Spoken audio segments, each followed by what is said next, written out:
sinshobora kuvyumva kombo taxi bigenda gute none nk'ubushoferi wombwira ngo ari he urazi umwanya tumaze ngaha muri iyi modoka wakwihangana burashobora kuba ari nk'ibintu arimo kuza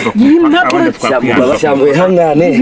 mumbabarire gatoya natinze mu gatoya ndabizi ko twakomeretse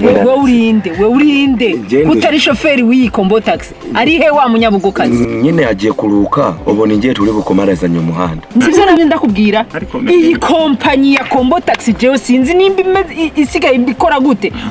baduhereze umushoferi wa Seruganda aba ari wadutwara ariko madage ibintu nibisanzwe rwose kuba nawe nabo bagomba kuruka madamu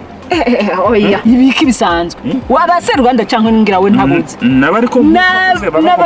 nabagizi ba nabi ni nkozi zikibi nkaho ushobora abashaka no kutugongesha ngo ndio mugome abasibo batumye duhunga twebwe je ndi mpunzi kuva ndi muto gushika ubu ndashaje reka mama nange ndi muzi nombone hano gutya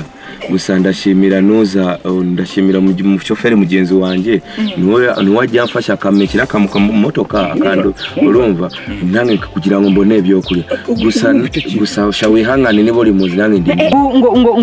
ngo impunzi wewe abaseruganda barabimpunzi none se mandazi icyo kintu umunyabugokazi yakoze ubwo bumuntu bunini bwo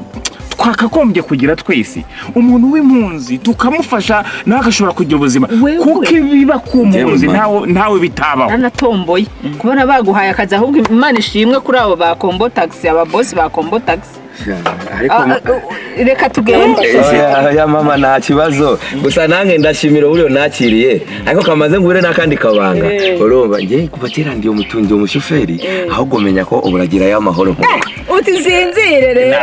nta kibazo